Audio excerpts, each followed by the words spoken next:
Hello everyone, আসসালামু আলাইকুম। কেমন আছেন সবাই? আশা করি অনেক ভালো আছেন।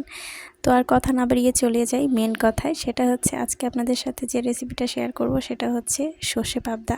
সর্ষে পাবদা তো হয়তোবা সবাই মোটামুটি খেয়েছেন বা জানেন। তো আজকে যেটা দেখাবো সেটা হচ্ছে স্পেশাল। তো এটা এত মজা হয়, ছোট থেকে বড় সবাই অনেক চেটেপুটে খায়। এটাকে আমার বাসায় সবাই অনেক প্রশংসা করেছে। এটা আমি অনেকবার রান্না করেছি। এখন পাবদা মাছ আসলে সবাই বলে এটা রান্না করতে। তো এখানে আমি দিয়ে দিচ্ছি তেলের মধ্যে পেঁয়াজ বাটা, সর্ষে বাটা, আদা বাটা, রসুন বাটা, লবণ, স্বাদ মতো লবণ।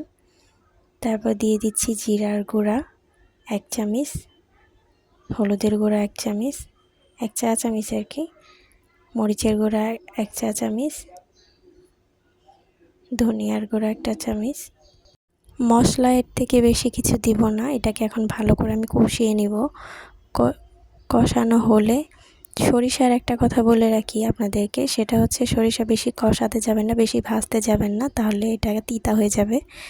তো এখানে আমি কাঁচামরিচ দিয়ে দিচ্ছি। কাঁচামরিচ দেওয়া হয়ে গেলে এখানে আমি যেটা ঝোল রাখবো সেটার পানিটা দিয়ে দিলাম। সেটার পানিটা দিয়ে ভালো করে কষিয়ে নেব আরেকটু। তারপর এখানে মাছগুলোকে অ্যাড করব। মাছগুলোকে দিয়ে দিচ্ছি এখন। তো আপনাদের সাথে একটা কথা শেয়ার করি, সেটা হচ্ছে এই রেসিপিটা মূলত আমাদের একজনের কাছ থেকে নেওয়া। আমি যখন থাইল্যান্ডে গিয়েছিলাম তখন ওখানে একটা আন্টি ছিল। তো ওই আন্টি আমাকে এই রেসিপিটা শিখিয়ে দিয়েছে। প্রিয়াঙ্কা আন্টিকে থ্যাংক ইউ বলতে চাই। তো আল্লাহ হাফেজ।